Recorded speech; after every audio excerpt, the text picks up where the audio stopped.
Okay, hopefully my audio is a little bit better this time. Hopefully. It seems to be going into the red.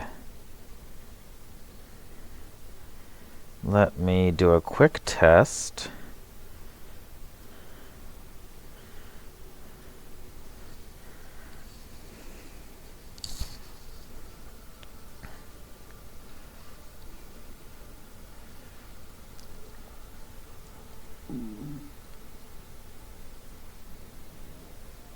Hold on.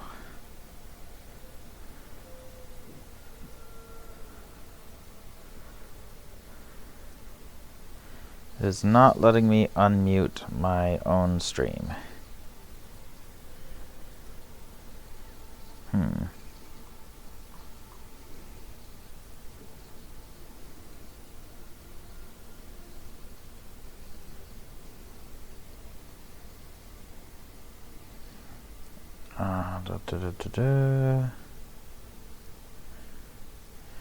Probably should have gotten this set up ahead of time and tested.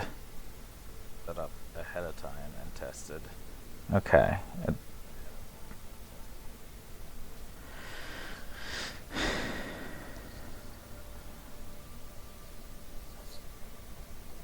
Okay, let's check out.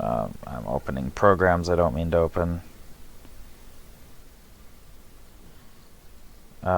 There we go. That should be okay. Let's try this. And let's go ahead and jump on in. If anybody actually joins the stream, maybe they can let me know how audio is, and if I'm too loud or too quiet or whatever. But I don't want DaVinci to resolve opening, so leave me alone. I just said I don't want you opening. Go away. Okay, so let's do a little bit of Diablo.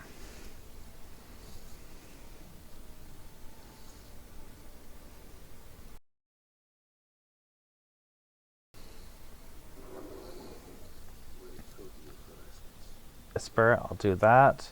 Though this lag already seems to be pretty bad. That's not great.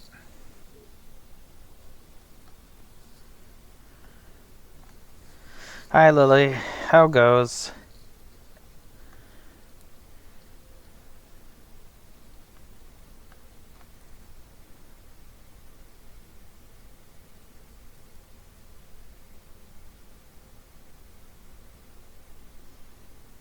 Sorry, I'm having network issues. Don't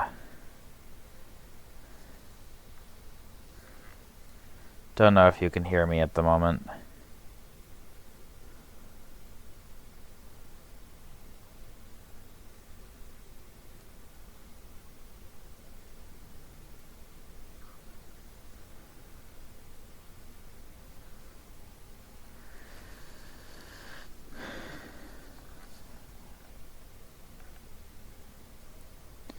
I might be entirely lagged out.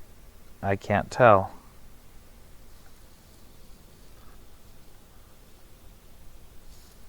I'm certainly lagged out in Diablo.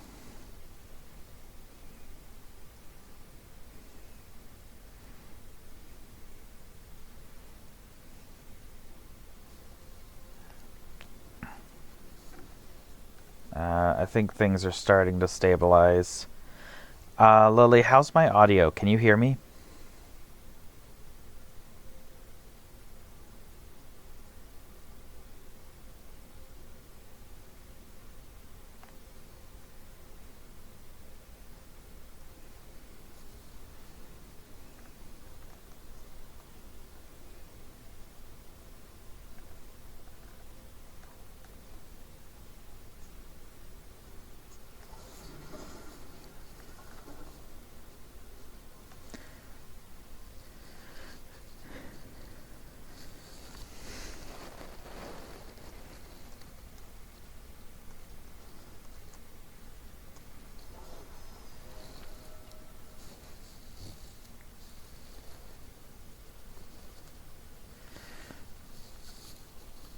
Okay. Oh, let me turn down the volume of my TV, because that's going to be picked up on the microphone. Where's my remote? Dang it.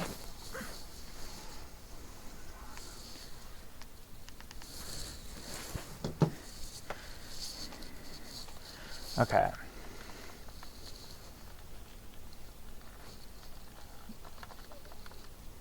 Bit of a rough start, but we're getting there.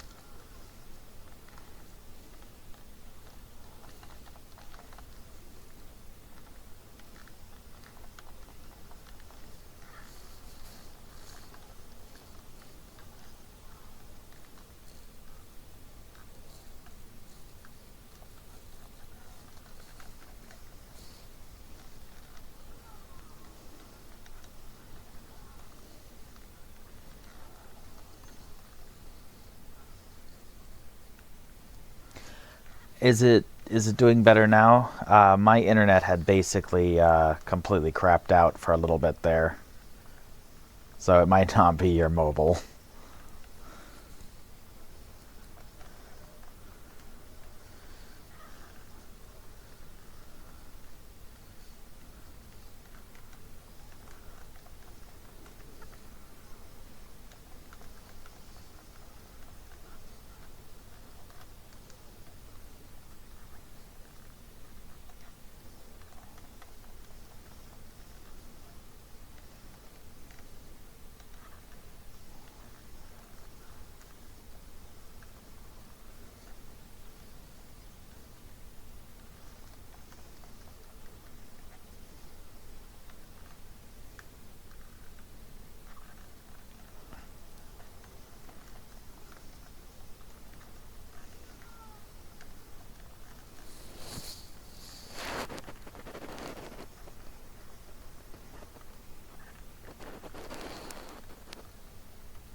Doing better with the workaround? Okay.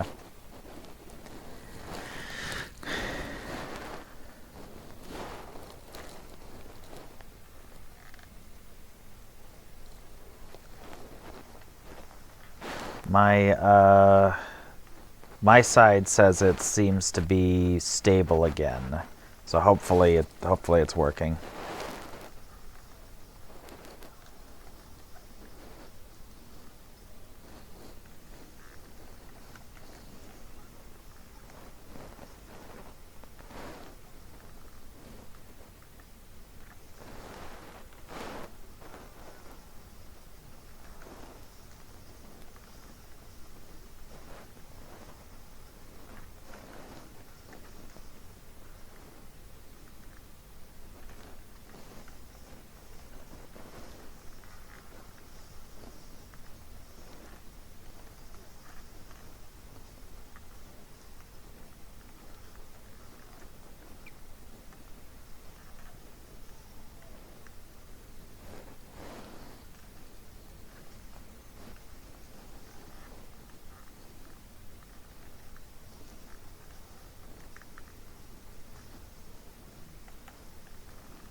Maybe we'll jump in some parties.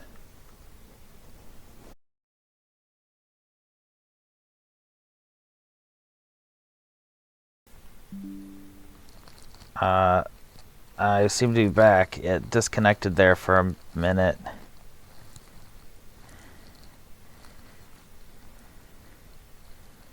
Am I back? Maybe I'm not back anymore.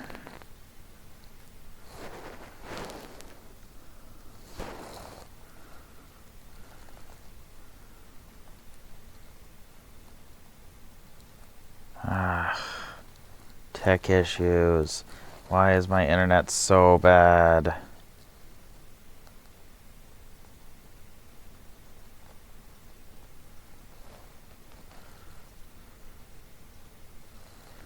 Okay. Well, I am back in. I am definitely lagging still, but I don't really know what I can do about that.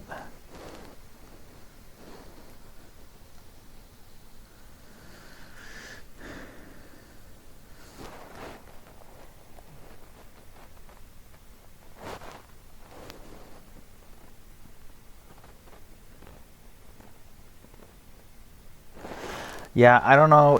The thing is, I don't know if that's the app or if that's me, Lily. I'm also lagging all over the place. So,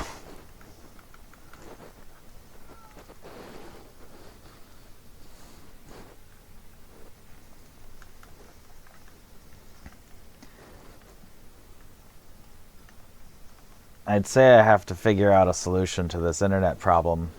But the problem is that there's a grand total of one internet provider in my area, not counting like satellite, which we've tried and is actually worse somehow. So this is just kind of what it is.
Okay.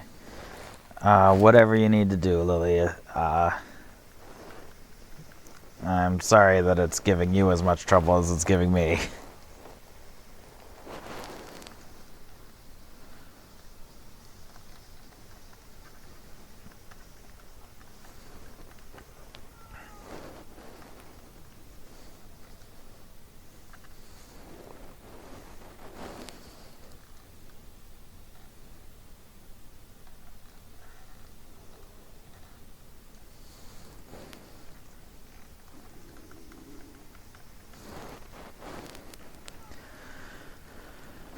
So anyway, my goal at the moment is to try and work towards Paragon 300. I am not anywhere near it, and it will take... I mean, I'm not going to get it this season. But hopefully between this grinding and adding this season to my Eternals, hopefully I can get there, because I'd like to get that last trophy to Platinum Diablo.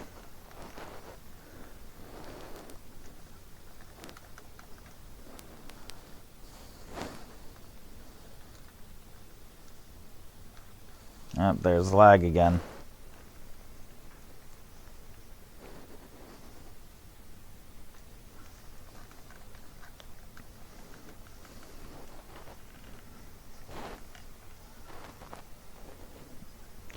That is so bad.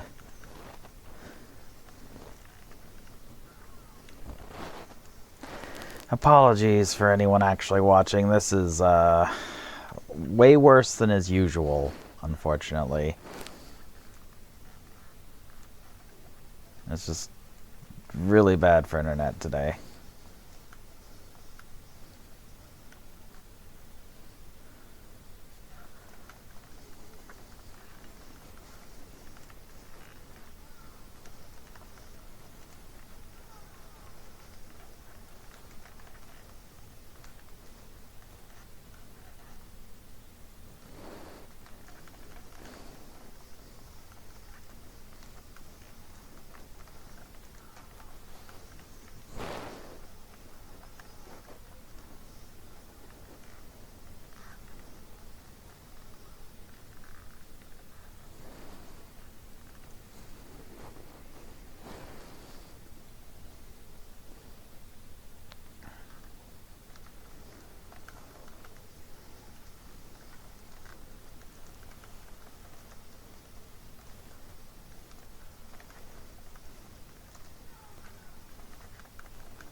So in T3 and T4, what matters most is kind of a combination.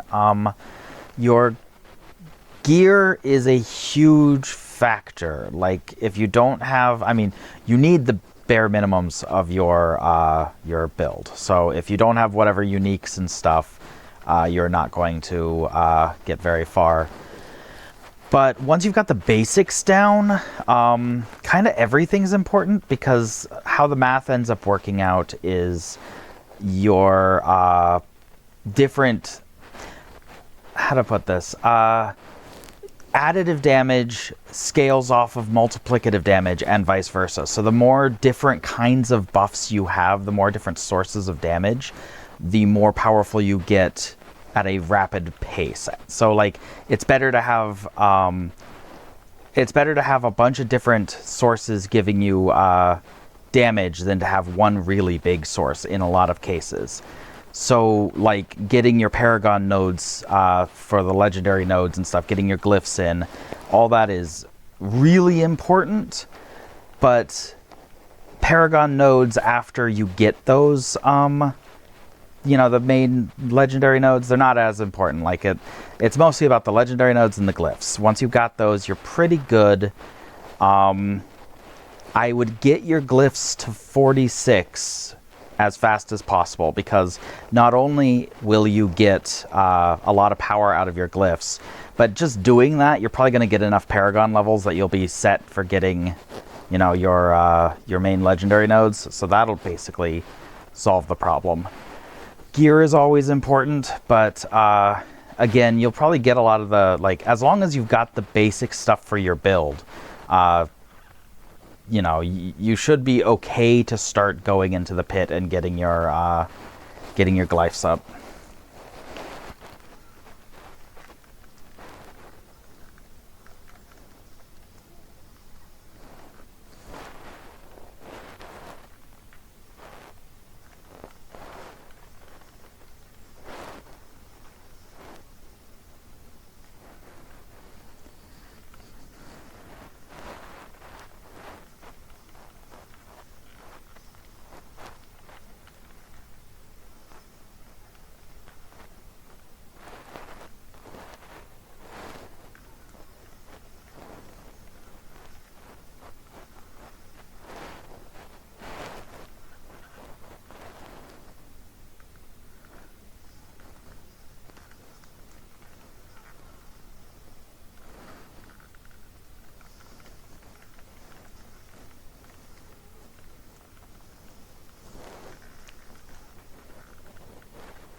Blue, so valuable.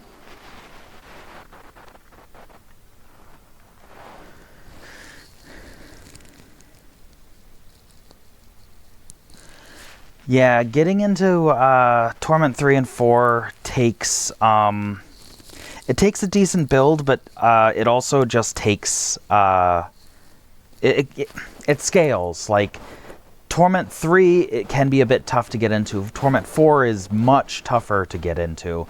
Once you're in it, though, you basically can start doing pretty much everything.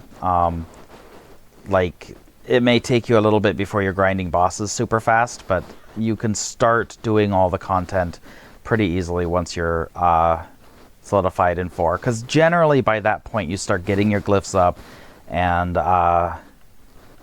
and like you're gonna get a lot of Paragon levels just by virtue of doing things. So I wouldn't really worry about the Paragon levels. Just focus on the glyphs, and everything else will kind of come with it. Glyphs and gear. Making sure you do some of those bosses for the uniques you need. What are you playing?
Oh, Hydra Sorcerer, nice.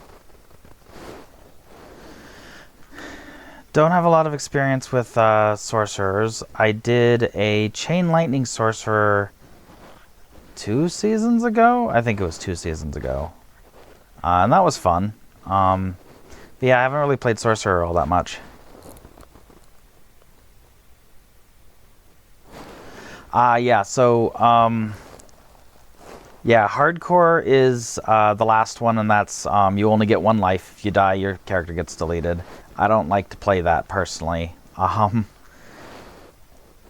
then, yes, I tend to find, I mean, there are people who play Eternal and just stick with, the one character, the one group of characters forever.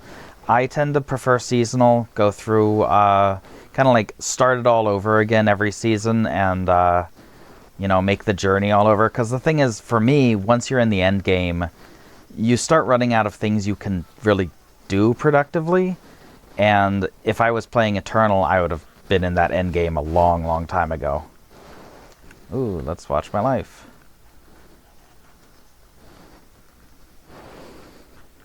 I'm in the end game on this character, but since I set a goal for myself, I still have something to work towards.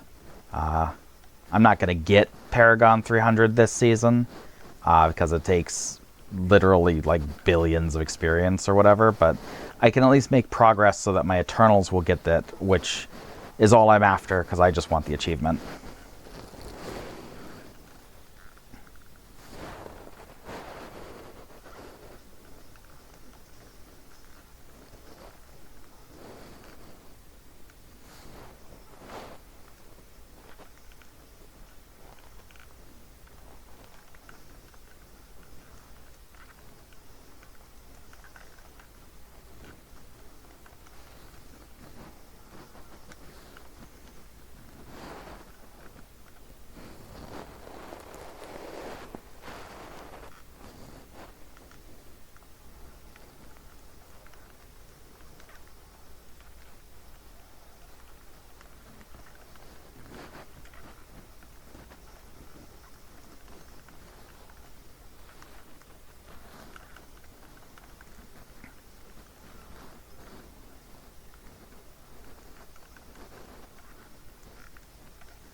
Full on opals.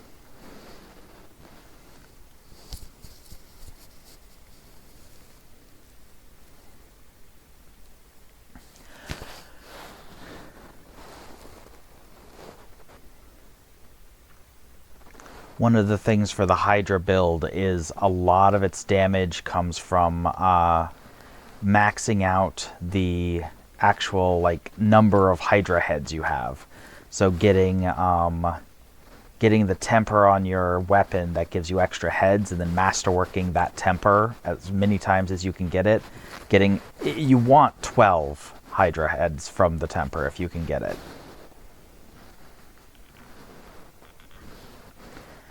That increases your damage by literally thousands of percents. Yeah, that makes sense. Setting a goal and doing it,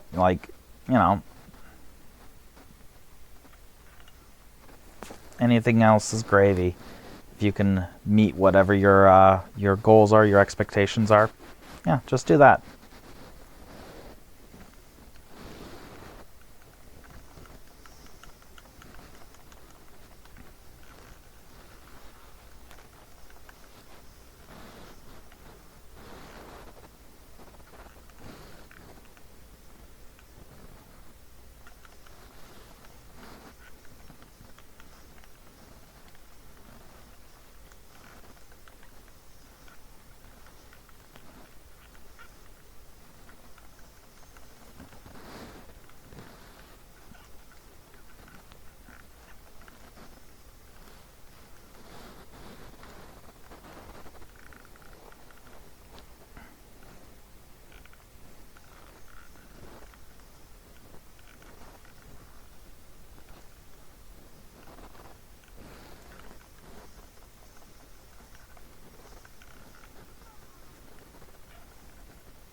Yeah.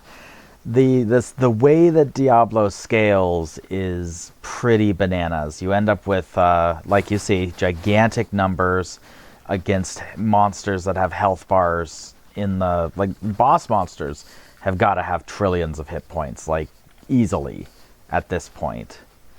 It's pretty goofy. A while back when I was first coming into the game, I think it was my second season playing, they did a stat squish where they like reduced all the numbers and brought all the like percents down, the numbers down, everything to make the numbers more manageable and readable, because like people were doing hundreds of millions, and that just like you can't read what's going on. You can't really, like, it's just walls of number text with, you know, it's completely illegible. And back then, I don't think it squished it down to like, oh, whoops. I don't think it squished it down to M. I think it would actually display a 6-digit, 7-digit number, or in some cases 8, 9-digit numbers, and it was just completely unreadable. That didn't last long. The numbers, the small numbers, really didn't even last that season. By the end of it, people were back up to doing, you know, hundreds of millions of damage and more. But they tried. Didn't really work, but they tried.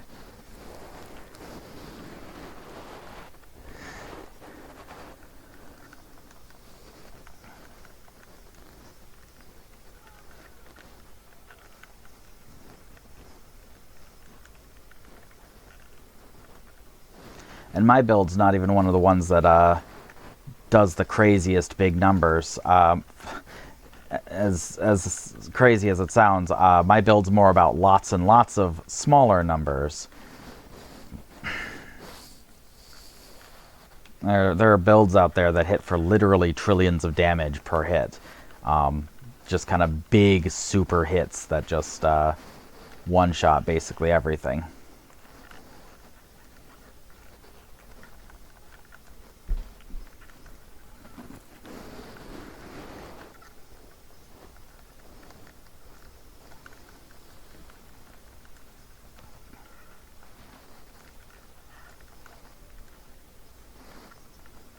I forgot to spend my obols.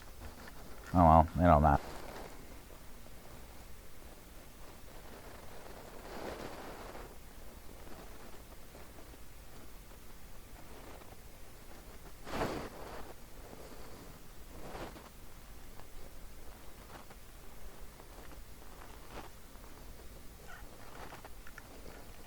Ah, the lag's back.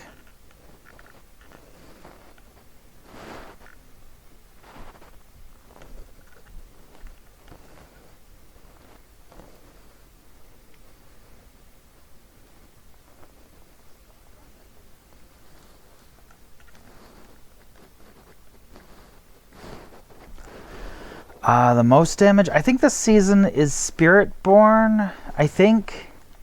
I'm not 100% sure, but I think it's Spiritborn this season. They've got a some kind of interaction with how their abilities work that's bugged and lets them get just completely ridiculous damage numbers and damage.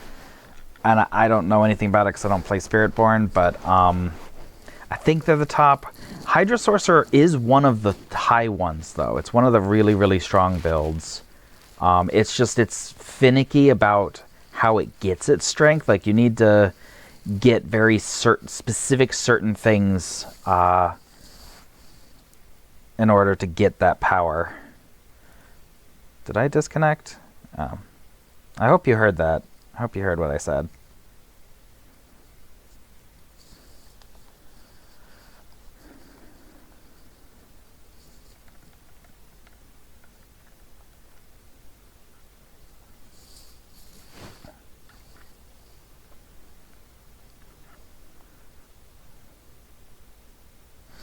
But yeah, I think the top classes are Spiritborn, Sorcerer, Necromancer, and then I don't remember if Barbarian or Rogue is at the bottom, but any class has builds that will get you, like, really far. Like, you can play anything class-wise and make a lot of progress.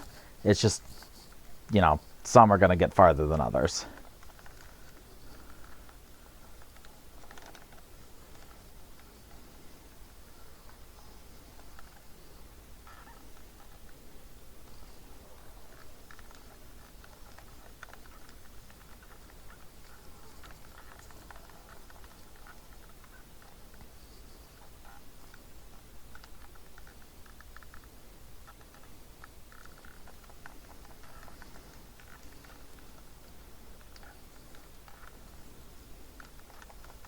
I probably let my potions wear out. I think that's why I was dying.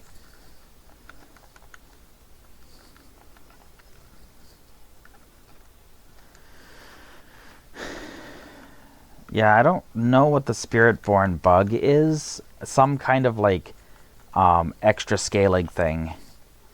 But yes, I can solo every boss in this game at this point.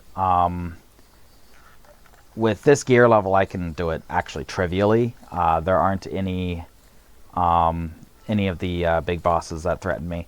The only hard one is Lilith, who is optional and doesn't really drop gear, so there's not a lot of reason to do her.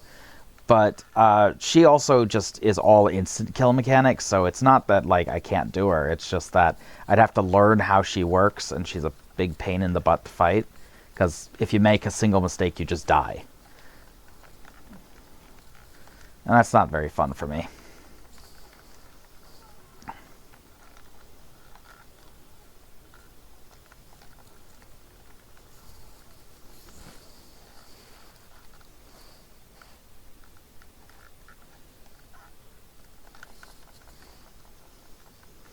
In fact, after this, maybe I'll go do some bosses, because I kind of like to take a break from doing just pit grinding. I like to change things up periodically and do different things.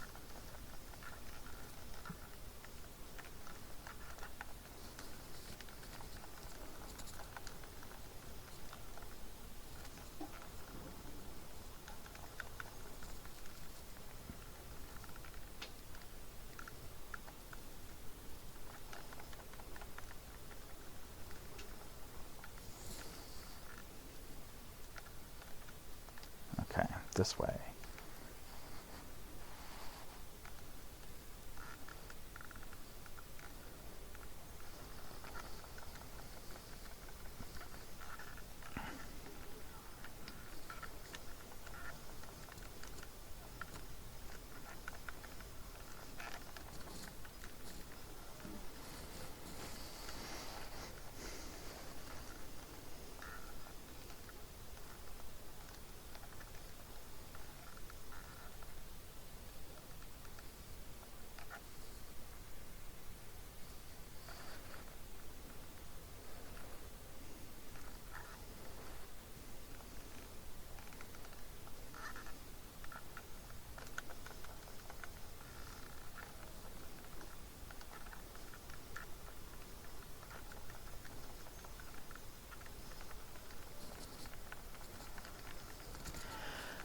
Yep, potions are important. The main reason I'm using... Well, okay, there's two reasons I'm using them. One is just that they give experience bonuses, and since I'm after Paragon 300, I could use every experience boost I can get. But then also, you want to make sure your armor and resistances are at cap, at the highest point they can go. They changed it, so I think it's 75% for resistances now, and 1,000 armor. And with my build, I don't actually have 1,000 armor if I don't use a potion. I think my resistances are like 2% under cap if I don't use the potions, so that's, not really a big deal. But with the incenses, specifically, I can get up to cap on everything, and that keeps me alive. Because the difference seems small, but that couple hundred armor is literally the difference between do I die or not.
The one challenge with this build is, since all my damage comes from minions, and I can't actually tell my minions who to attack, they don't always attack the guy I want them to. Sometimes the damage gets spread out in silly places. Like, when I'm fighting a boss that has a bunch of adds, they'll often just start shooting the random mobs that are spawning instead of the boss. And that can really cut my damage down. But the build is a ton of fun to play otherwise. I love the minions.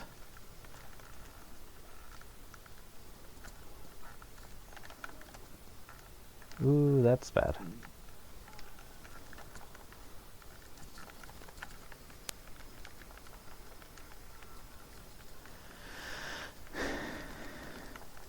Yeah, I have a friend who talks about, like, if you're dying a lot, it's probably because you're missing, like, one source of damage reduction. And it can be as simple as one source. It can be just, like, your armor's not capped, and that's just enough that that extra 20% or whatever is the difference between you going down and not. Especially if you're a class that uses barrier, because you know, that little bit of damage reduction may mean that your barrier never breaks, and so you don't die, because you're constantly refreshing the barrier. If you don't have that last 20% damage reduction, or however much, your barrier breaks and you go down.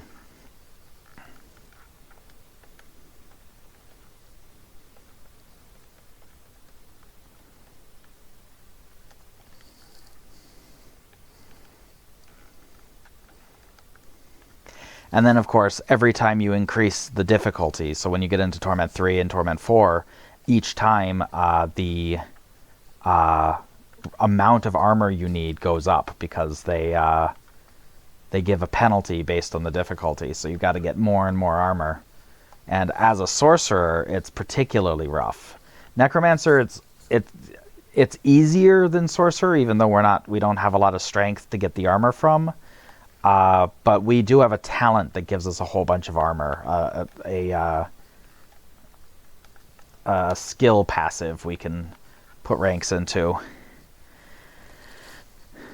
Sorcerer, I'm pretty sure, doesn't have anything like that, so you just gotta do what you can. And potions go a long way, or elixirs, technically. But yeah, elixirs and incenses go a long way in kind of bolstering that, topping that off. I think I'm going to do a little bit of Helltide to do some Whispers. They're pretty good experience, and it's just something to do other than Pit for a little bit. Cull Demons is good, because I can just do Blood Maiden if people have Baneful Hearts. I don't. I only have a couple. So probably going to have to go hunt some Hellborn. Not Hellborn. Harbingers.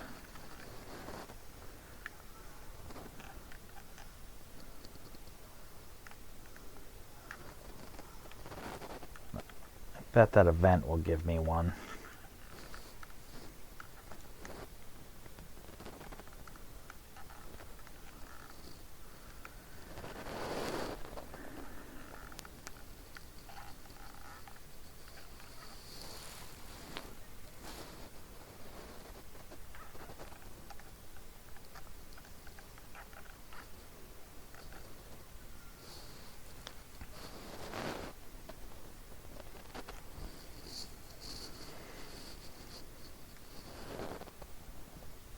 Probably do the various Whispers in this Helltide, and then maybe some bosses. It's just normal stuff. I need to slay Harbingers, I need to kill demons, and get Cinders and Blood Maiden. It's all the normal stuff. That's easy enough to do.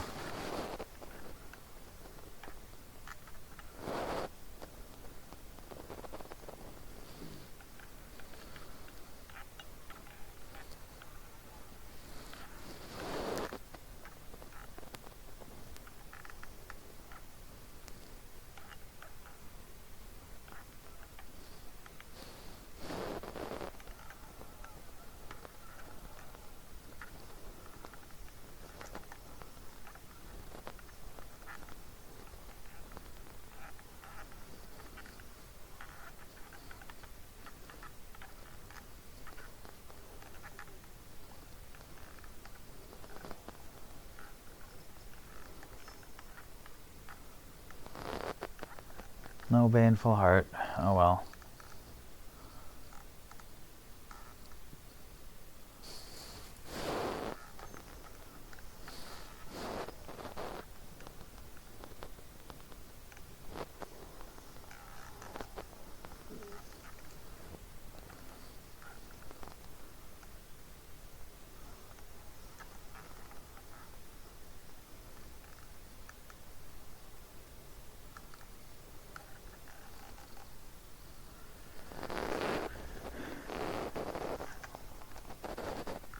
Let's see if I can ride around and find some of these Hellborn. Again, I keep saying that. Harbingers. Because it's going to be way faster if I can get a summon on the Blood Maiden.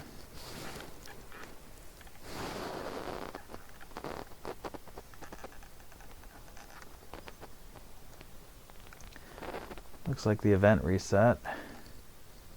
So that's a possible way of getting the last thing I need. Seems like people are doing it too, so that should go pretty fast.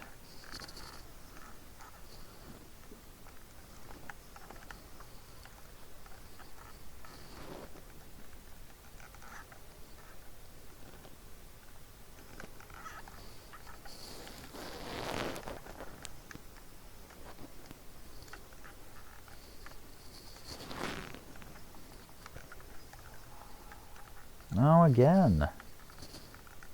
I'm just not getting lucky.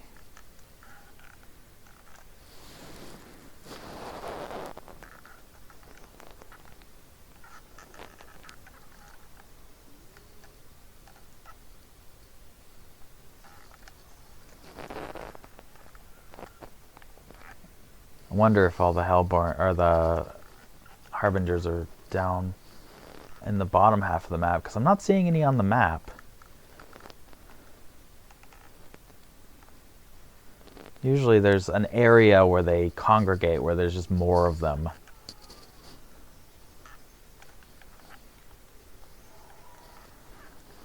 Yeah, see, there's Harbingers around here.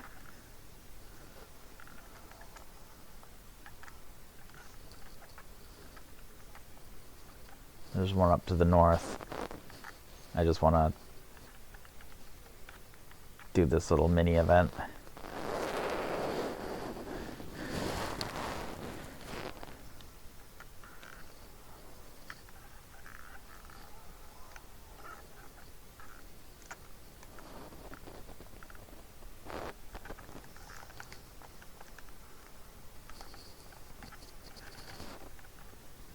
Still not getting any of the dang hearts.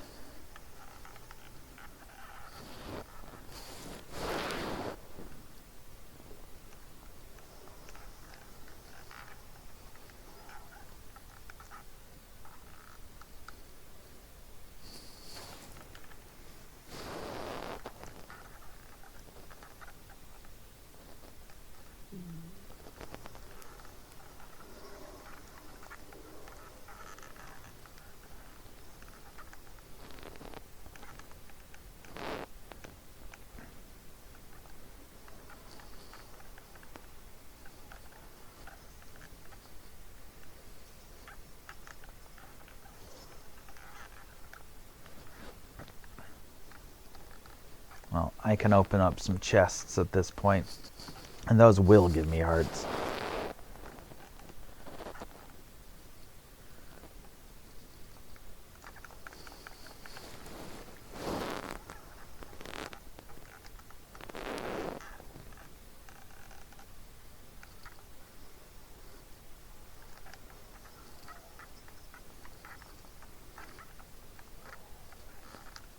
I say as the chest doesn't give me a heart.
There's a bunch of Harbingers. I'll get the Hellborn, the actual Hellborn soon, and it wouldn't surprise me if Hellborn have a 100% chance of dropping the heart. I don't actually know that, but it seems like the kind of thing that should be true.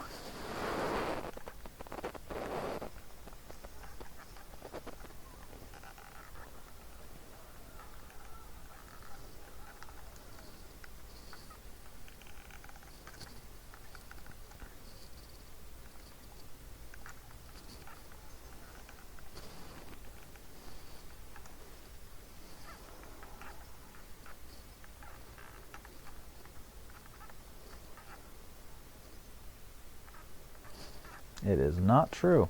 Okay.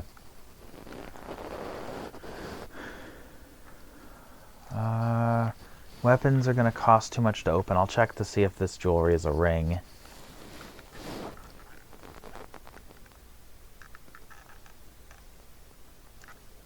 Yep. We can open a ring. Ah, heart. There we go. Now I can go do the maiden. And that should finish me off with this Helltide. Because I should get a Harbinger doing that. Actually, I probably won't. Oh well. I can go hunt another Harbinger afterwards.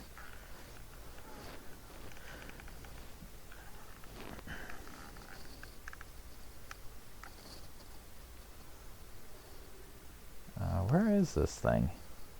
Am I blind? I might be blind.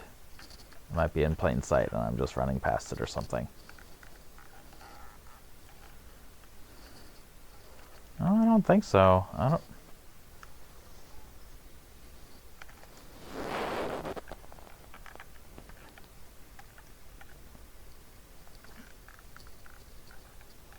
I don't see the Blood Maiden symbol on the map. That's bizarre. I think this might be bugged. Well, let's go find another Harbinger, and then we'll swap and do a boss or two.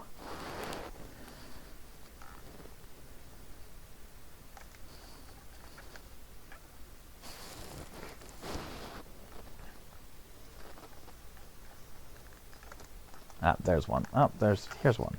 Even better.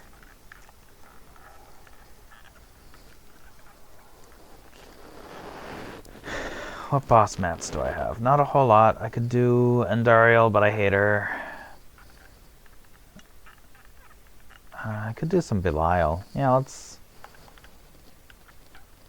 let's start with... Oh, even perfect. I was gonna say, let's start with Grigore and get, you know, a shot at getting some more Belial mats, but he's a Whisper, so it's even better.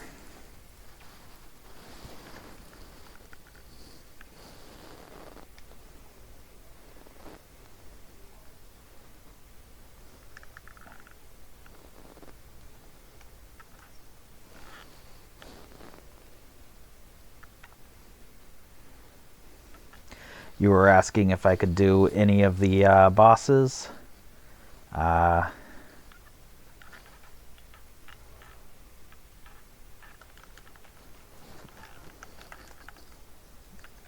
think I can.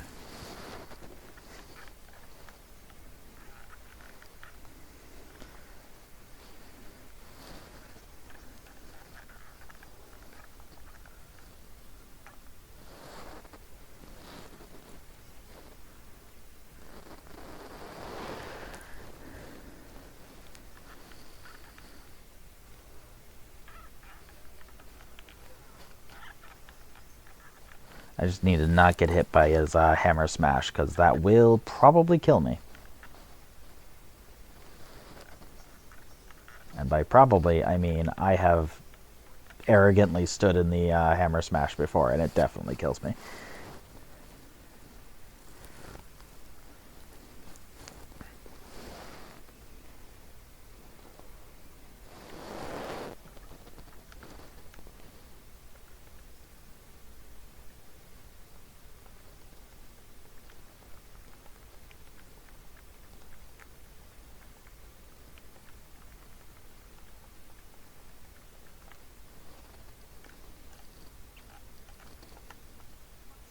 Oh, one of those was could have got me a better aspect, or yeah. Oh well.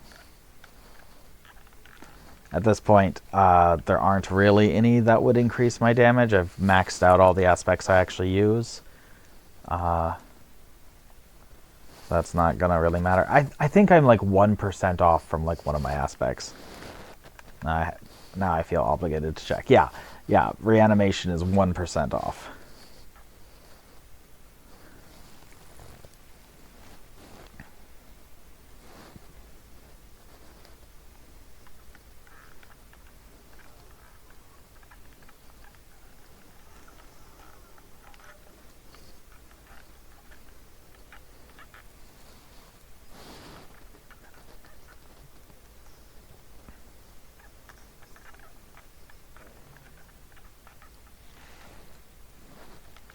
How many more of these do I have? Oh, a whole bunch. Okay.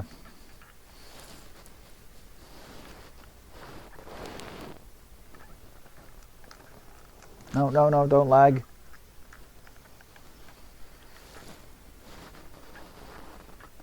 That could have been bad.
I'll have to go back after this because I'll be full, but I could use the money.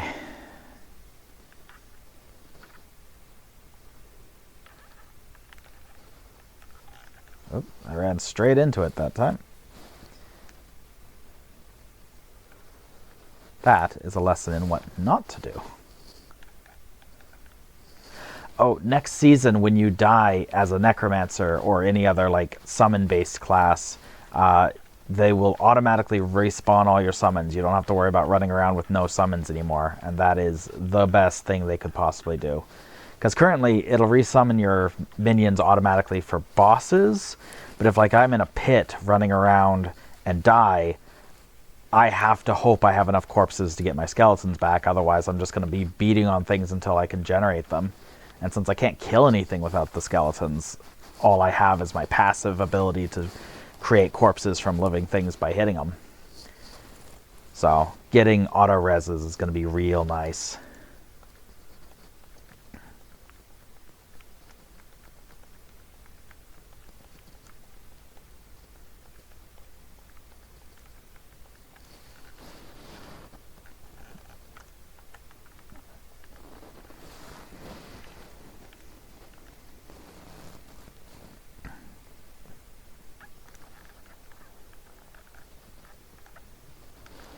What am I down to? 39?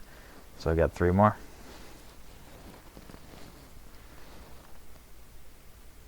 Be great if I got Belial. They really need to buff the chance that Belial shows up. He is way too rare.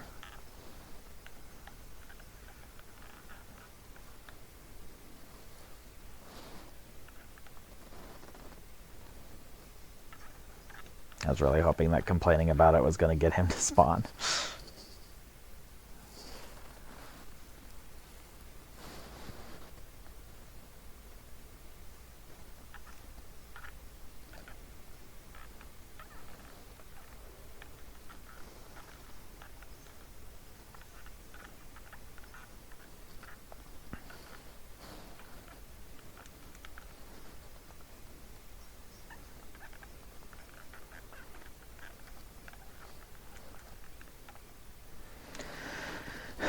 last one.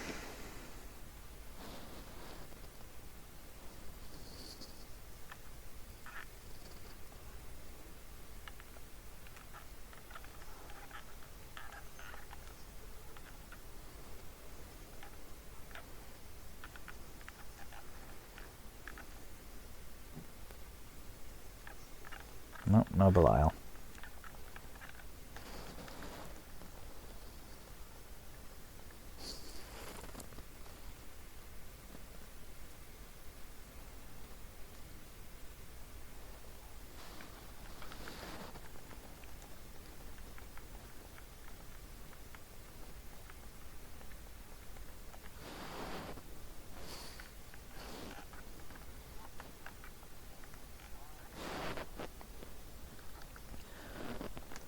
What should I do next?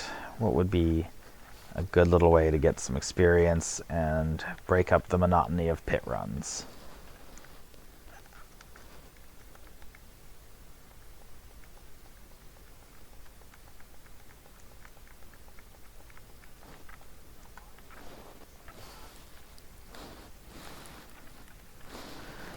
Maybe I'll do actual Belial. That would be good.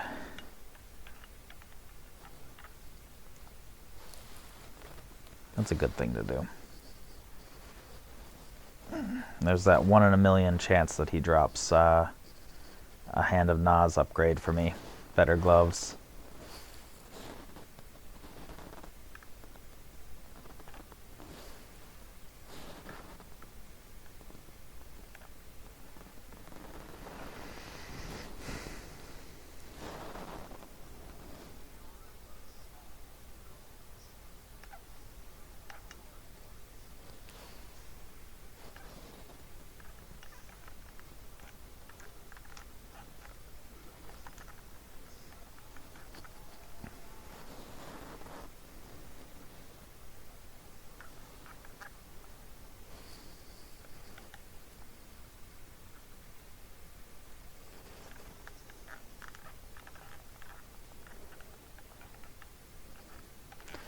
Basically, at this point, if it doesn't have double greater affix, 2 stars or more, I'm not interested in it.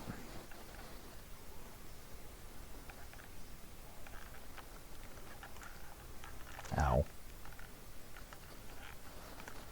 Standing in the bad is a bad idea.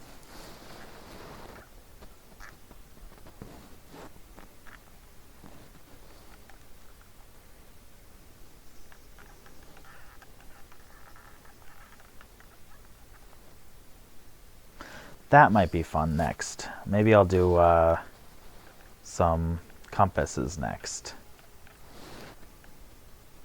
I like compasses. I really like the Infernal Hordes. That being the whole like thing next season is pretty exciting for me.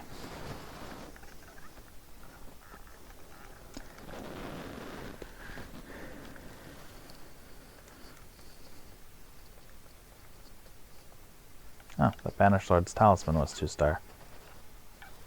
I should take a look at that. I don't use Banished Lord's Talisman. Oh, that's... Well, I hit evade, but either I lagged or it was just too slow. Not sure which.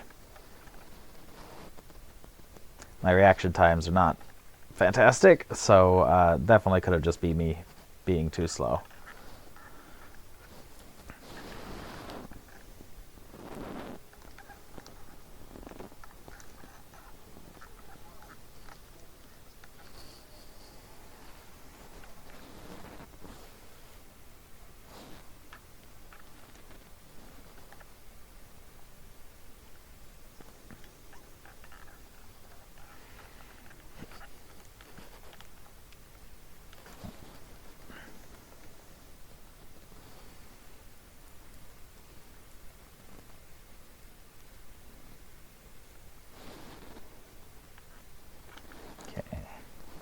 Let's see what I got.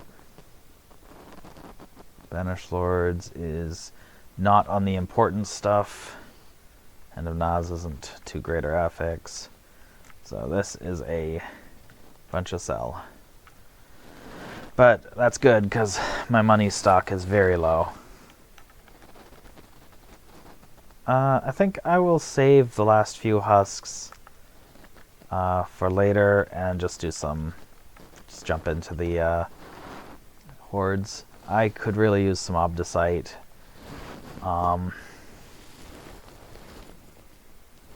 Yeah, Obdicite's good.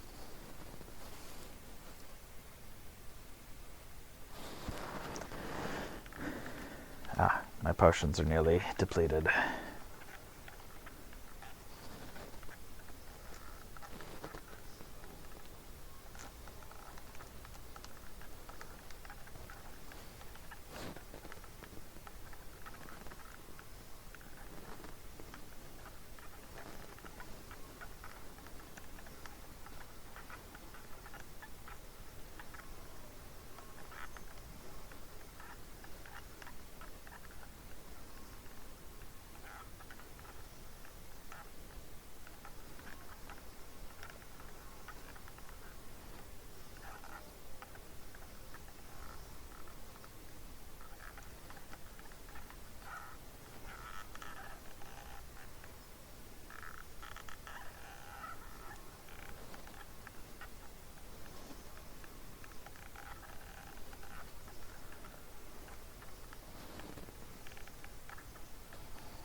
Aether Fiends aren't bad, but I'm going to try and get Hellborn this one. So, Burning Rain.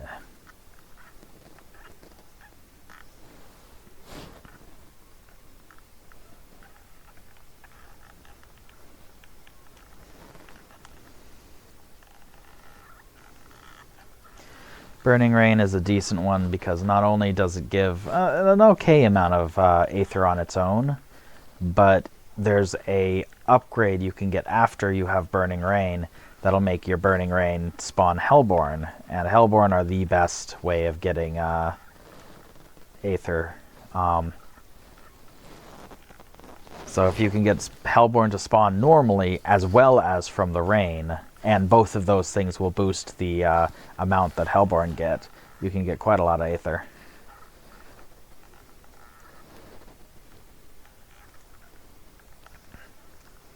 So we'll see if any Hellborn options show up today. Or for this round, anyway.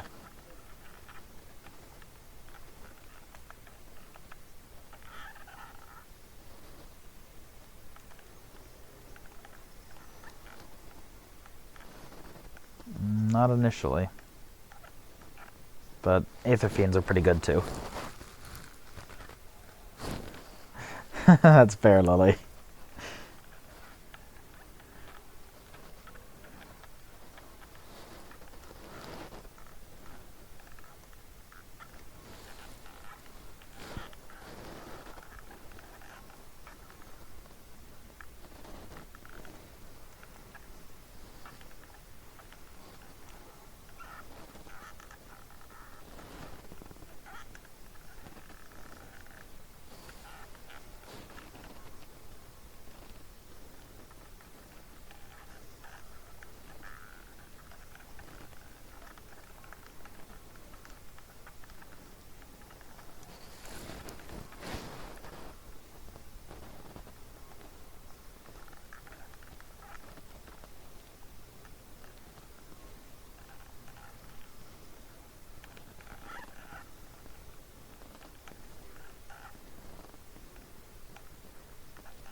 Summon Lords.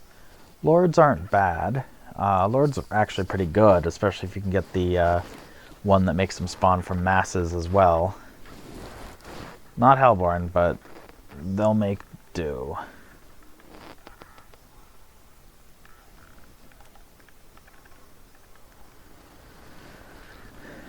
The only time you don't want Lords, obviously if you can get Hellborn, but if otherwise, the downside to Lords is they can be a lot harder to kill and a lot slower, importantly, to kill than like Fiends or Hellborn or whatever. So if you're still new to the Torment you're in, like if you're brand new to Torment 3 or 4 or whatever, you may not want to pick the Lord's ones because it'll slow you down a whole bunch, which, while they give good Aether, if you're killing them very slowly, in the end, it'll cost you Aether.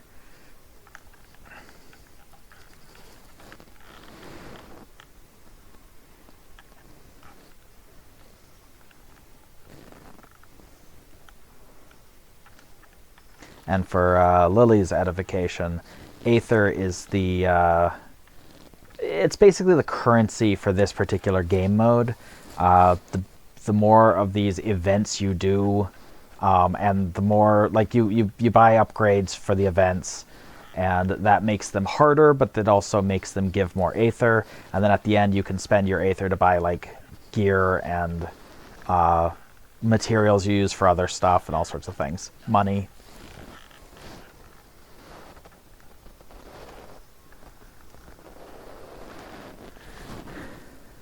So I'm just trying to make that number in the corner by the map, the 194.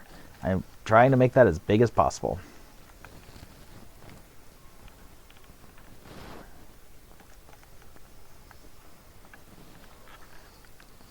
And yeah, it would be great if I had the one that spawned lords from the masses.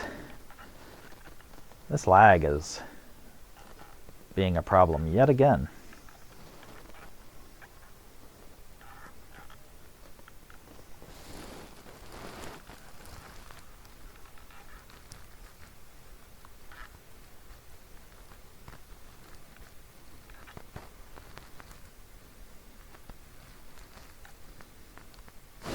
Okay, yeah.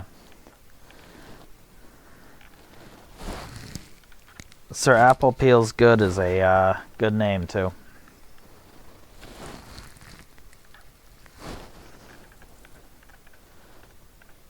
Yeah, I played a little Diablo in those days. I played Diablo 2, but I didn't play a whole lot. I really only played with friends.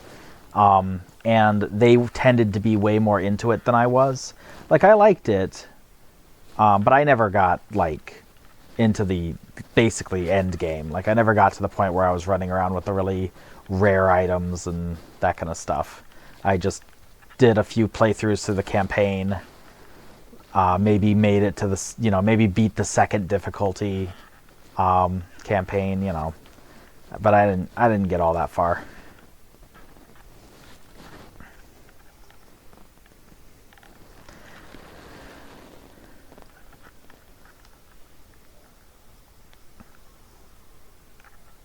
It's doing the bug where it says that there's an event over there, but there isn't. It just doesn't clear the marker.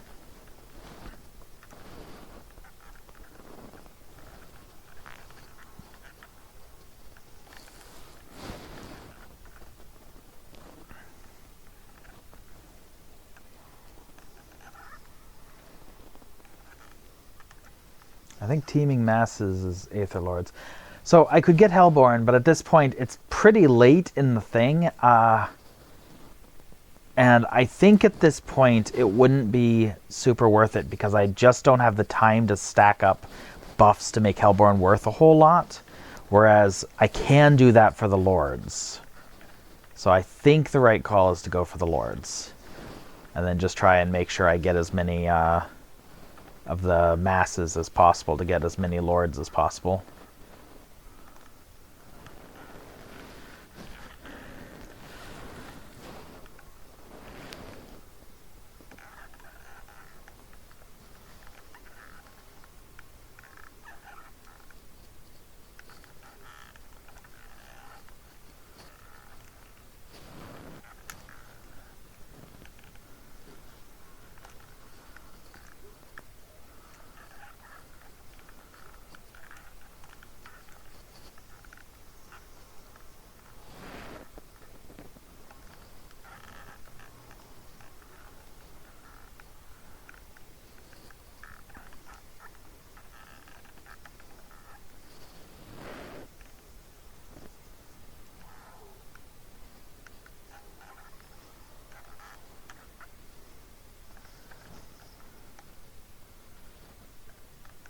I think usually Aetheric Masses would not be the right call, but some people think if you pick the thing, it's more likely to give you that. Like if you pick a Aetheric Masses buff, you get more Aetheric Masses. I don't actually think that's true, but I want to see Aetheric Masses, and I might as well buff the amount they give me.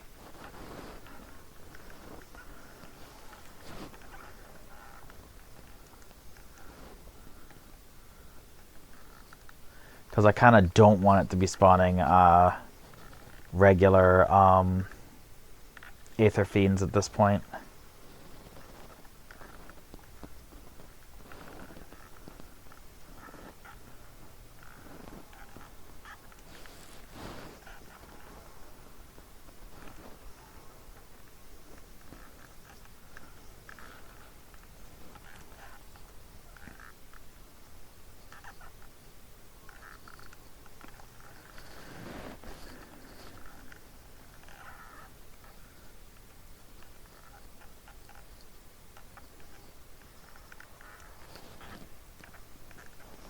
Stalking Devil is definitely the right call here.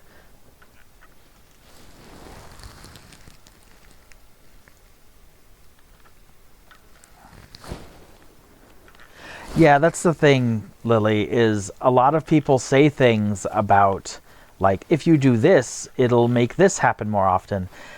But a lot of the time it's just, like, observation bias. It's, they think that, and then they see that, like, they then get, like, in this case, getting that upgrade you want it to make it so you get more masses. It doesn't actually do that, but then when you do it on that run, you get more masses. It's a coincidence, but because you've seen it, you think it's true.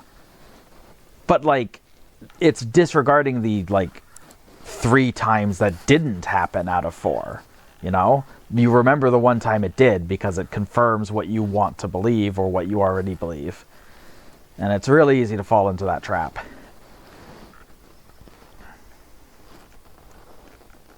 It doesn't mean it's not true. I don't know. But I don't know how one would know. Because it's definitely not guaranteed or anything.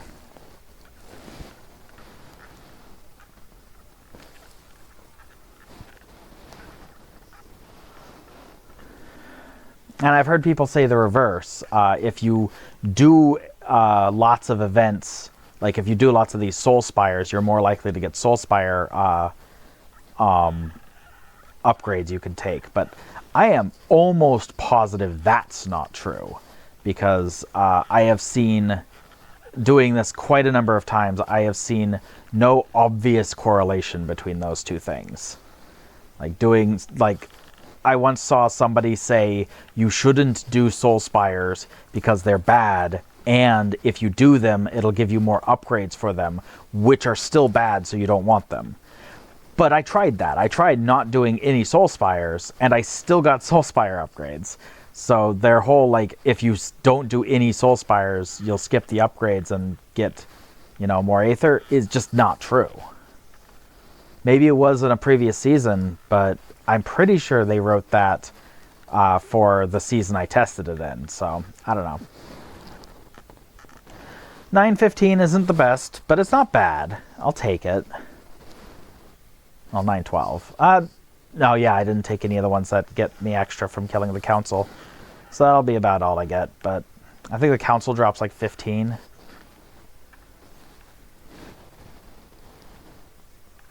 So it's something. But yeah, 927, that's pretty good. Lagging at this point is not great. There we go. Didn't like the idea of lagging out and losing my chests.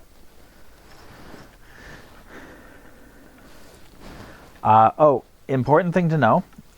There is diminishing returns on these chests. So if I was smart, I would have actually opened the equipment chest first to get some gear, because the difference between like 700 into this chest for the Obdicite and 900 into this chest for the Obdicite is actually really small. There's not that much difference.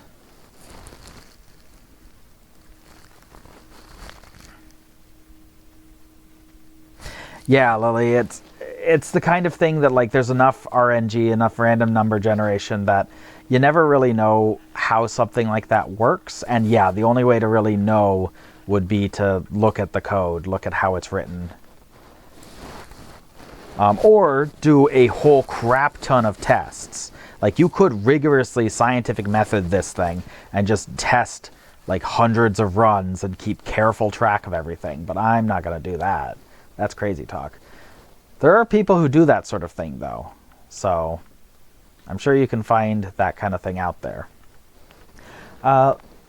Real quick, I'm going to see if I can get my Blood Moon Breaches, the Masterwork, the triple Masterwork. I'm trying to get them.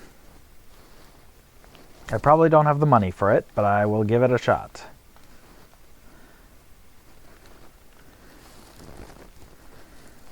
Trying to get 3 ranks of Hellborn Commander on this, or 3 Masterworks. But it looks like I'm going to run out of money way before I get to that point.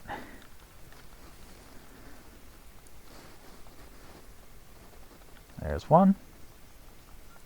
And 2. Oh, that's good.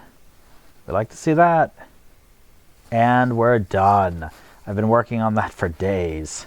Just not getting lucky. There we go. 5 ranks of Hellbent Commander. Okay. That's a gigantic damage increase. I mean, as much as anything is gigantic at this stage of the game. You know, I never did the Blood Maiden. Let's go punch her in the face.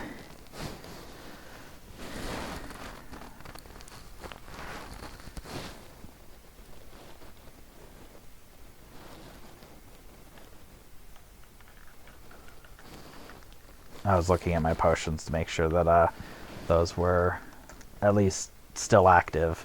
And I've got a little less than half the time on my elixir and incenses. So that should be enough for now.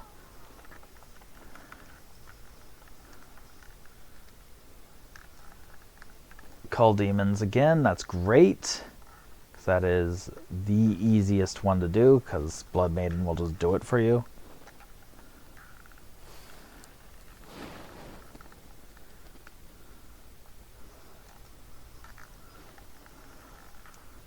And this time the altars are actually here. Oh, and so is the Helltide Assassin.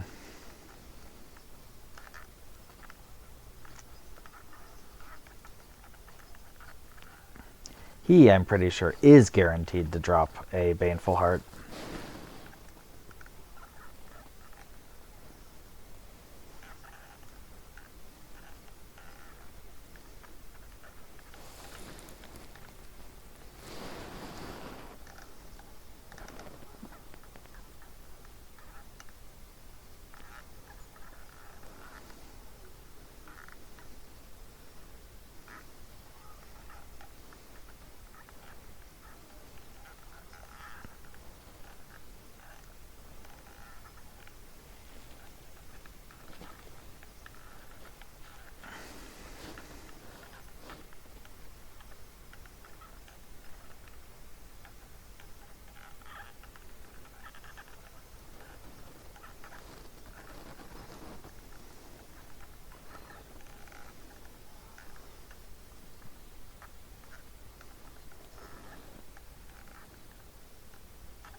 I'll put one in so I can get some extra, Exquisite Bloods. How many of those do I have? Not a whole lot, but a few summons.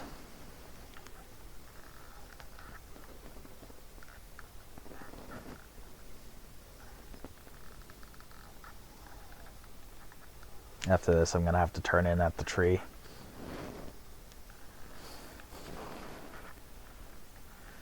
But I also might just move on from Helltide after that. After this, I like Helltide though. It's fun. It's easy, but it's fun. I know what I can do next. I will do Undercity and try and get some of my boss mat thingies done. Tribute of Titans. Because I've got a lot of those, and I could use boss mats. Oh, there's a dude. Grotesque Debtor. Free hearts.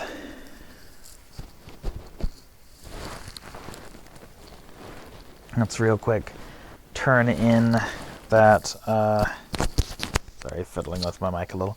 Let's turn in that Whisper, and then open some chests.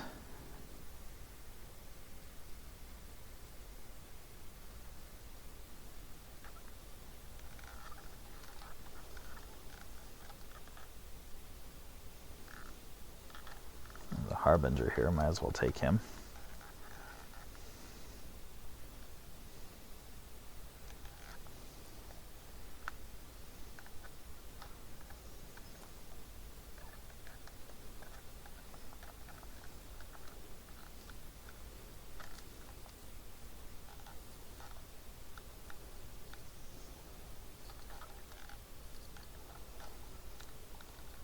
Did somebody get this Harbinger that was over here? Looks like they did.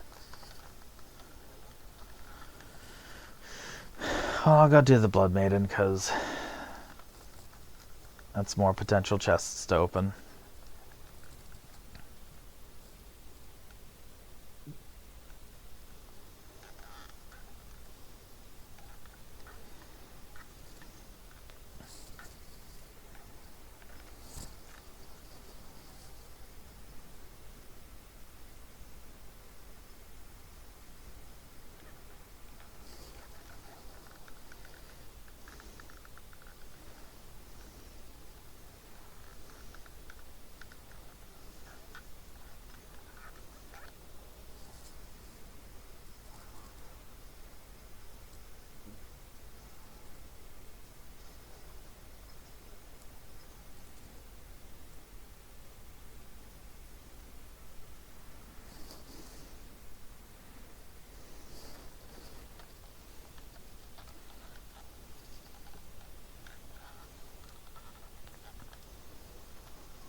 Now, do I go up there for the chest? I think I'm just going to do the mysteries and then call it a Helltide.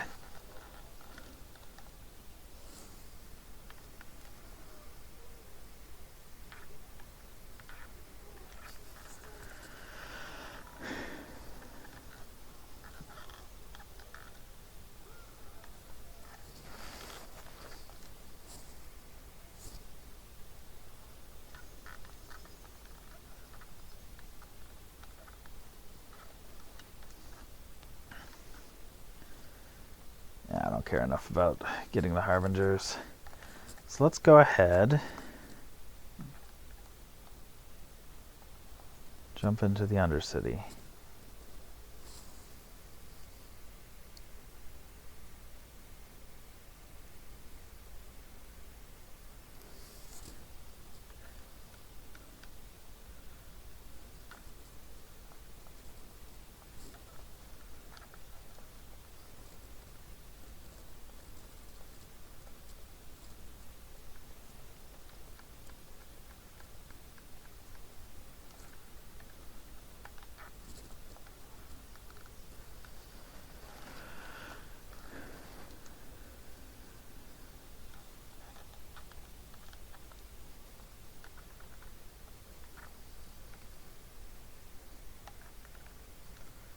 Always a chance that I get a better two-handed scythe.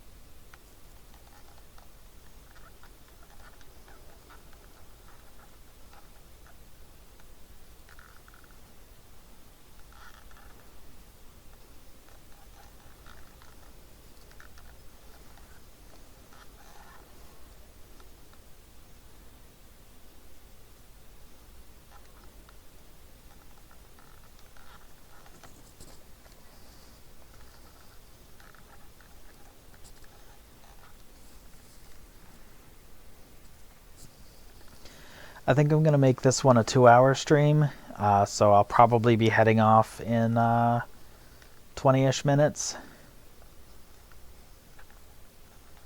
But that's enough time to get a few of these runs in, maybe do a little bit more pit.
Sorry, setting up a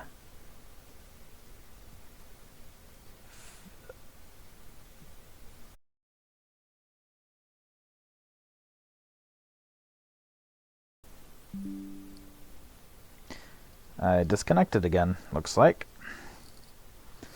That's annoying.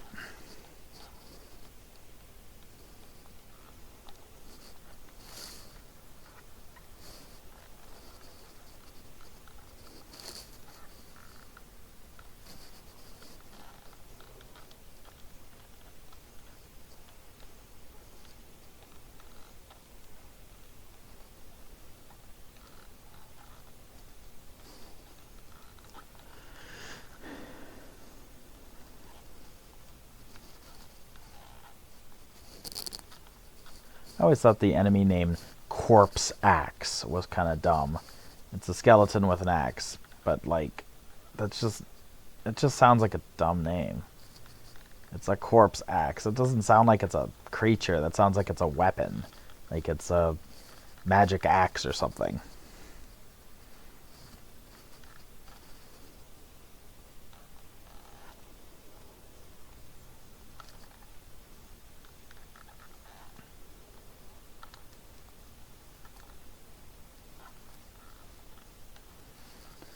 Oh, Lily, my brother and I are working on a digital card game that we've been working on and planning and kind of going back and forth on for quite a while now. We've been working on game design stuff for years, but, we never actually follow through with projects and complete them. But all of the random work that we've done over the years has gotten my brother pretty dang good at doing the programming necessary for this kinds of stuff. And we settled on a digital card game because it'll be easier to complete, to actually have a finished project.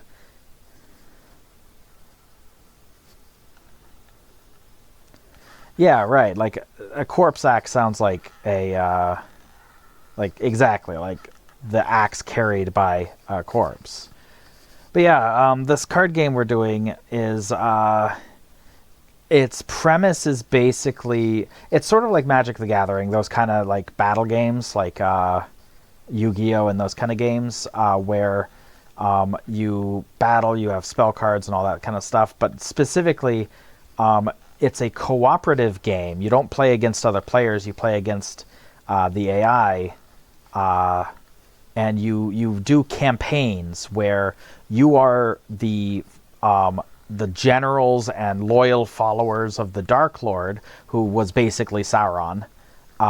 Except that the Dark Lord got defeated. The ring got thrown into Mount Doom, whatever. Like, however the Dark Lord was defeated, they were cast down. And so you're kind of rebuilding in the wake of the collapse of the Great Dark Empire or whatever. We don't have all the fluff ironed out.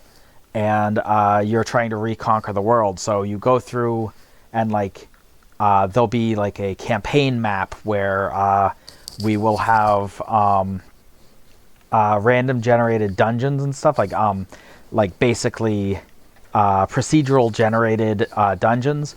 And you don't run around in the dungeons. It's not 3D or anything. You just you play a series of matches against the AI, and you can choose what route through the dungeon to take, which will change which battles you go through and what cards you get as rewards. Because the thing is that in most cases, or in many cases, once you use a card, it's gone. You don't get it back at the end of the battle, except for some things. Like spell cards you get back, but minion cards, like the monsters, you do not get back unless they have a rule that says that you do. So you go through and you're constantly building your deck as you beat sections of dungeons, and then you get cards as rewards, which will both replenish what you've used up, but also add new things. You'll get more cards, more new cards. And some of those will be based on your class, because there's currently 6 different classes you can play as. And some of them will be kind of neutral cards that everybody can use that may be themed around the dungeon. Like the dungeon we're currently going to be designing first, which isn't the first dungeon you'd play against in the campaign. It's not the first one you'd do, but it would be one of the optional ones you could do relatively early. We've got little lizard folk. That's another thing, is everybody in this world is animal people. There aren't any we don't have elves and humans and stuff. We don't have names for everything yet, but our elves are like fox people and so on and so forth. But this dungeon is Scamplings. It's a Scampling carnival, and Scamplings are little lizard people that are 3 feet tall, little cute, adorable lizard people, kind of loosely based on D&D kobolds, kind of more than loosely based on D&D kobolds. But my brother doesn't know anything about D&D kobolds, so I don't use that as a reference point. And we also want to make them distinct. They're not D&D kobolds.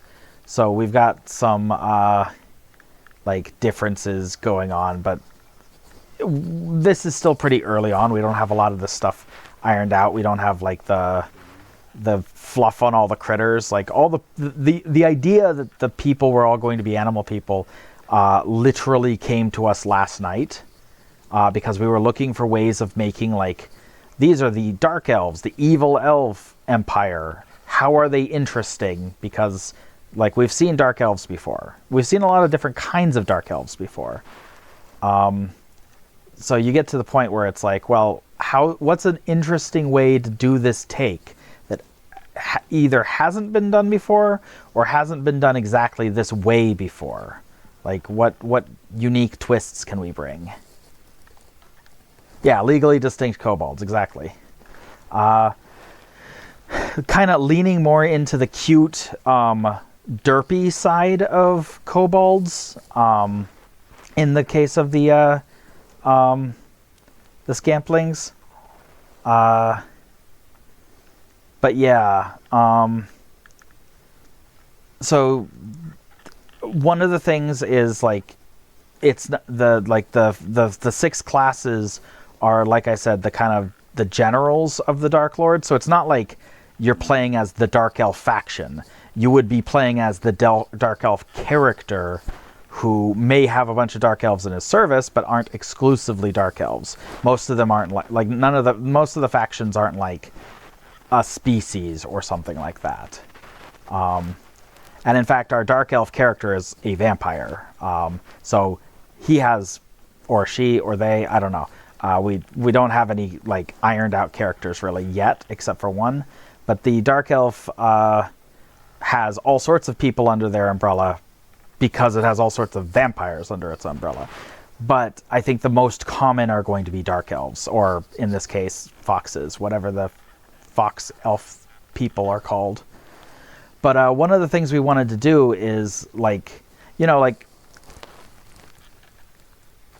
yeah, exactly. Evil Dark Elves that are evil for being Dark Elves is boring. Exactly. So we need, not only do we need, like, what makes them interesting as Dark Elves, or in this case, foxes, but what also makes them interesting, like, what is different about them from other Dark Elf type creatures. And we don't have all of that yet. Making them sinister foxes is a start. We also have, like, some potential, like, demons worshipping magic stuff going on with them. So there's that. So we've got a few things that we're kind of brainstorming at the moment. But yeah, there's going to be the Dark Elf vampire guy.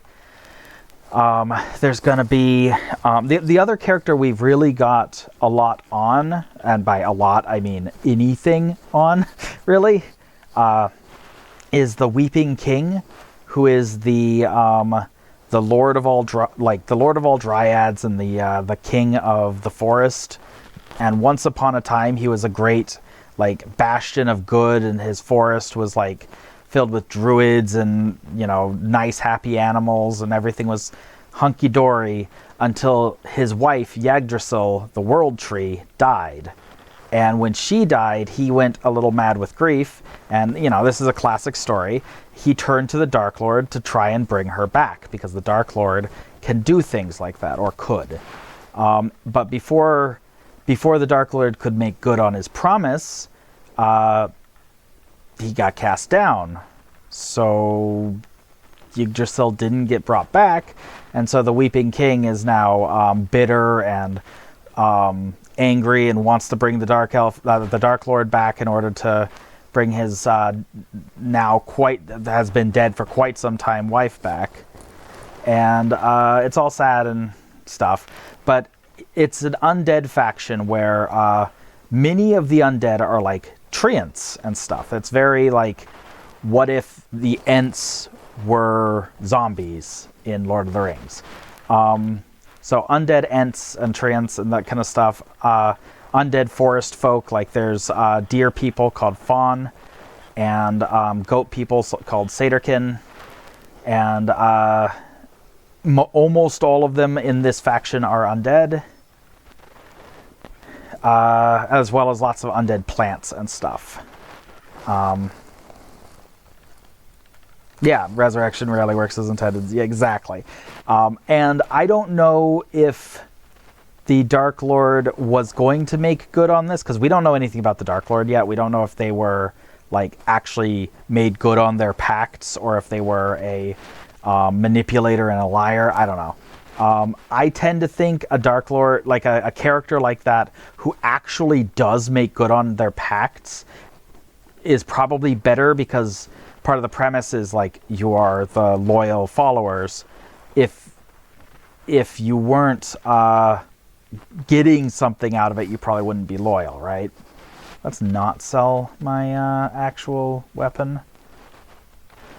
So I'm thinking that like the Dark Lord legitimately like would have given him what he wanted, but never got the chance. But yeah, so zombie ents.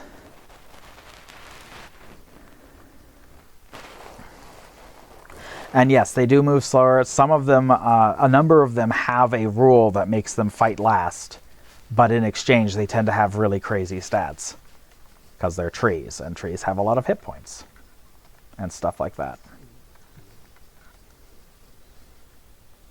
Also, you can kind of imagine what it would be like to be smacked by a tree, and it probably hurts quite a bit.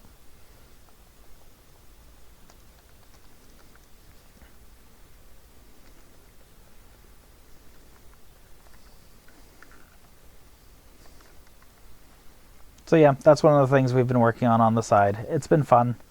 We're still a long way from having anything playable, but not that far from having like a test demo to be able to test the battle system. So that'll be fun. Do I do this? Let's do one more pit or something. All right, I changed my home point. Let's do one more pit run.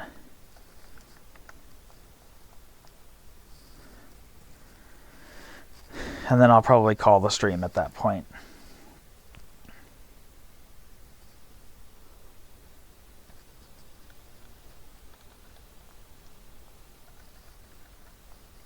Nice and easy, fast 90, I think.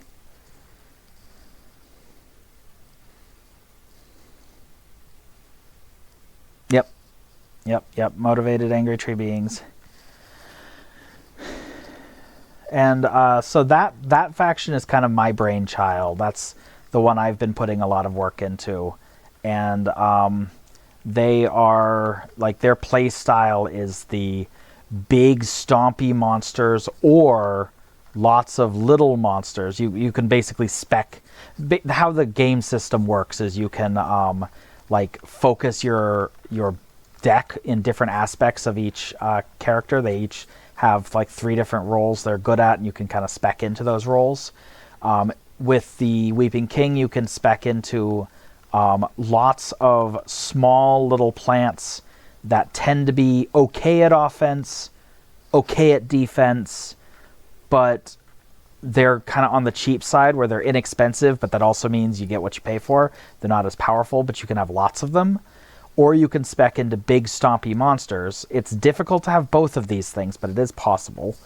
You can spec into big stompy monsters that are big and scary, being often expensive, or very defensive and not very offensive at all. Many of them are walls, they're tanks, as opposed to killing machines. And then the third tree is sustain, his healing. He has a lot of like bringing them back as zombies, and like maintaining like healing and resurrection stuff. So typically, whoops, that was dumb. Typically what you would do is you would choose which version of tree monsters you want to do. If you want to do big or small. I should res my skeletons before I charge back in there. And then you would then probably take sustain as your secondary tree, because that's always going to be useful. There is a world where you go small monsters to start, and then for the late game you take the big monsters. That is also a strategy that I want to be, allowed. But yeah, how the game will typically play is in a long enough match that you get to duel, you get to end game. You'll probably have 2 specs that you're really leaning into, though you can play, and probably should play, with a little in everything. Like, there's incentive to like put a little bit of your power in each of the trees, and then like really focus down one, and then either split the other 2, or dabble in one and then invest pretty heavily in the other. Like, there's a lot of different ways to approach it, and we're going to try and make as many of those different like paths viable is the goal. But that's always the goal, right? Is to try and make it as accessible, broad, and like as many viable options as possible. But game balance can be difficult. But that's the goal, is to give you a lot of options you can do for each character. And then because it's cooperative, you will have maybe 2, either 1 or 2 allies, like other players who are playing this magic-like game alongside you, and like cast, like if they've got buff cards that they can buff, they could buff your big stompy tree monsters, or you can revive or heal their stuff. Like there's cross synergy and stuff. So the different classes will all work together in different ways, and teamwork. We don't know yet if it's going to be a 2-person or a 3-person game. We thought about 4, but while we would love to do 4, it would be difficult just fitting that many players on a board without everything slowing down and being difficult to play. And like, you have to be able to see what everybody's played minions are and stuff, and it gets difficult to track everything from the player perspective. So we're going to try probably 3 and see if we can do that. And we've got some ideas for a 4-player game mode. Maybe that game mode will become the default. I don't know. But yeah, the other element to this game is it's kind of tower defense-y, where the enemy will be coming at you in waves. I don't know if we're going to have lanes, like in a classic tower defense. I'm not really leaning towards that, but it isn't ruled out. The 4-player version of the game uses lanes to give everybody their own lane, but you can build in other people's lanes and stuff. It's just your minions can't fight it, like they can only fight in the lane you summon them in. So that's how we would do 4-player. Don't know if that's going to become the default or if we'll just not do lanes. I don't know. We'll see. It's still early days. The next step is to see if the just basic combat works, is fun, and has enough play to it that the matches will actually be interesting. Because of course that's the key, is the matches need to be interesting.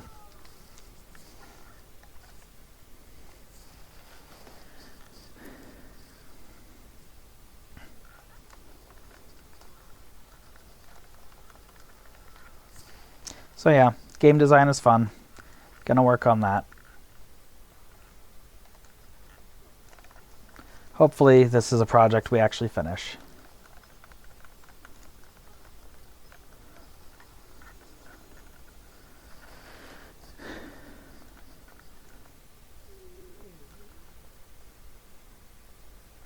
I don't actually need this glyph leveled. I don't even know why I started leveling it, but I did. Well, anyway, I think that'll be just about it for today, for this stream. I can't rule out getting back on and streaming again later.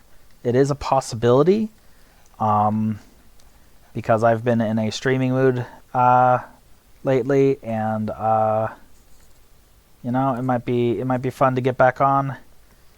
But for now, I think that'll be it for this stream. And I will catch you all later. Thanks for modding, Lily. Thanks for talking with me. And I'll catch everybody later. Ciao. Actually, let's see if I can raid somebody. If there's anybody around who...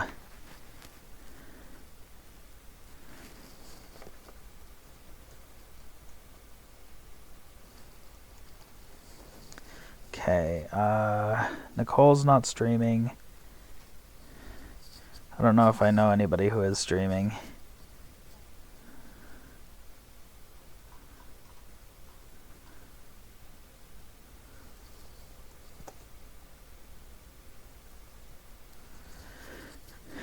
Okay, well, I don't know anybody who's streaming at the moment, so rather than raid a random channel, I'm just going to go ahead and call it. So I will catch you all later.